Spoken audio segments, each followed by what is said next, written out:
Just the other week at 9 months postpartum, I said to my husband, I'm finally starting to feel like myself again. At 39 years old, this has definitely been the hardest recovery for me. Finding my rhythm again in my late 30s has been so different from in my 20s with my first 2 kids. That strange in-between feeling where you don't quite feel yourself can leave you feeling a bit lost, especially when it comes to looking in your wardrobe in the morning. Now, have you ever felt that way about your brand? You open up Canva and everything you try to create, nothing feels quite right. It doesn't feel quite you. You try scrolling through heaps of templates, you try different things, but yet things can look nice. They can, look like a good graphic, but yet it just doesn't feel quite you. It doesn't feel quite right. Something feels a bit off. Or perhaps you look at your website or your Instagram and it just doesn't feel like you anymore. Maybe at the time you created it, it felt very you really loved it, you were really excited about it. And now you just feel like you've outgrown it. Something about it just isn't you anymore. Business has grown, you've refined your vision, you've grown as a person. And now looking at it all, it just doesn't quite feel you anymore. It doesn't feel quite right. It feels like it's still the old version of you and your old version of your business. And it just doesn't fit you anymore. It's like being stuck in the skinny jeans and ankle socks phase. It's time to move on, time to make things fresh and new, but your branding is still kind of stuck in the past. It's familiar, but no longer quite you anymore. Welcome back to my series, The Year My Brand Turned Pretty, where I'm going to help you create a brand that you're proud of in 2026. And in this episode, we're talking about making little changes to refresh and update your branding. When your branding no longer feels like it fits you anymore, something doesn't quite feel right anymore, but at the same time, you don't need to do a complete overhaul. You don't need to do a complete and utter rebrand. Maybe you just need to do some refreshing.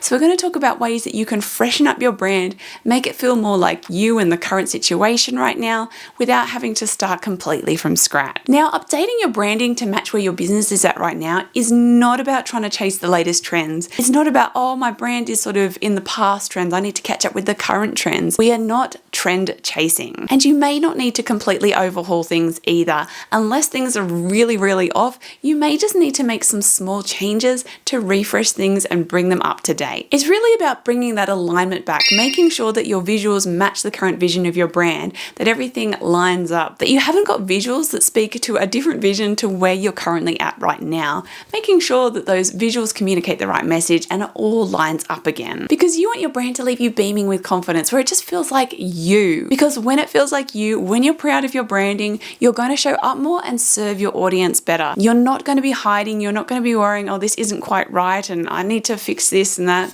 When it feels good, that's when you're going to really show up and grow. So it's really important to keep on top of this. Your business changes over time, and so it's important to look at your branding and notice, do we need to tweak a few things to keep it up to date? Because if you leave it for too many years, it really is going to end up needing that complete and utter overhaul where you're going to have to start completely from scratch. So if you can regularly make those little updates, it's going to make things so much easier. So let's give your brand the refresh it deserves. I'm going to share with you a few different ways that you can refresh your branding if it just needs those little tweaks to freshen it up and bring it back into alignment. First of all, refine your color palette. So you may not need a complete new color palette. Your colors may be working fairly well, but maybe 1 or 2 colors need to change. Maybe you need to remove a color or swap a color. It could be as simple as you currently have a blush pink and you now want to change it to a beige rose, something that feels that little bit more refined. So it's not necessarily about completely changing your colors, but noticing if maybe there needs to be a few little shifts. Maybe your business has up leveled and you need your colors to have that slightly more elevated feel to them.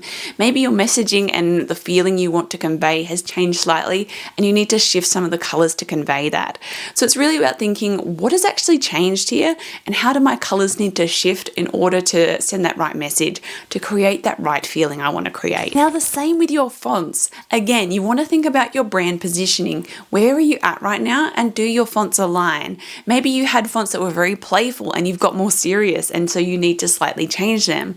Or maybe the opposite. Maybe you started your business out quite serious and you started to really delve into your personality more, add a bit more playfulness and become a bit more you with your brand. And now you want to add a little bit more playfulness. Maybe you just simply add an accent font that's a little bit playful to add that playfulness in. Again, you don't need to pick completely new fonts. You may just add a new accent font, or maybe just one of your fonts you swap out but you keep the other ones that are currently there. You don't necessarily have to overhaul everything again. You just need to look at What were the decisions behind what I've got right now? And is there anything that needs to shift based on what has changed in my business? And also look at if you chose things for the wrong reasons in the past. So for example, if you chose a font in the past because it was a very trendy font and now everyone's using that font, it's overused, it's getting a bit stale, and it's not unique to you anymore, maybe it's time to ditch that font and change it for something that's more unique to you. So do question yourself here. Did you choose something for the wrong reason, or is it sending the wrong message? Those kind of questions is going to help you make decisions about what kind of changes you need to make. Then curate your imagery. So if you were starting out using some stock imagery, this might be the time to update things to make it more you. You might want to do a brand photo shoot. You might want to learn a bit about AI imagery and create some really on-brand AI images if you don't want to do a brand shoot. You may want to do a very simple brand shoot. Maybe you don't take photos of yourself. Maybe you just print out some things and, get some different tools you use in your business, create some cool flat lays, things like that, the images that you can use in your content or in any graphics that you use in your business. Sometimes those little updates can make things feel a lot more you. So thinking about how does your business feel right now? What kind of feeling do you want to create in your imagery? What kind of message do you want those images to speak? And how are you going to be using them? So thinking about the different instances of how you'd be using those images and making sure you're creating images that are going to work for those different instances. So if you want to create images that are going to be for an ebook that you're working on, you want to think about, well, what kind of images are going to be suitable for that?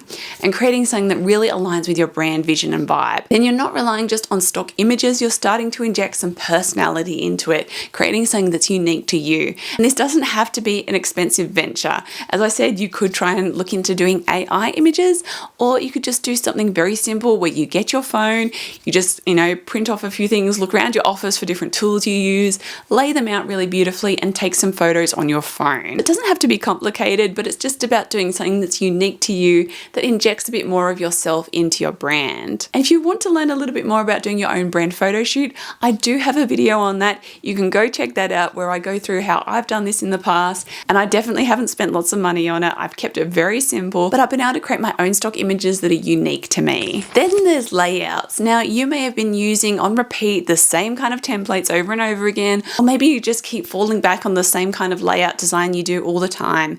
Maybe it's time to freshen things up there a little bit and try out some new layouts. A great thing to do here is just start looking on Pinterest, start looking on Instagram, start collecting a folder of layouts that really inspire you and have a play around in Canva.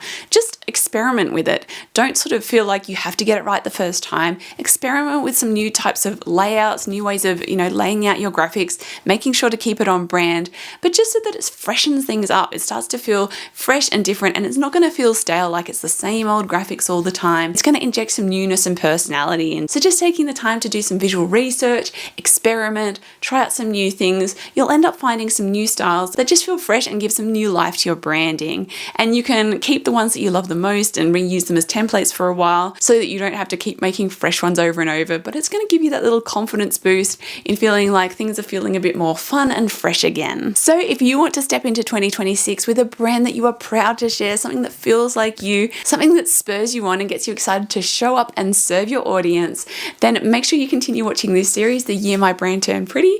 And if you've missed any episodes, go back, check them out, and I will see you in the next episode.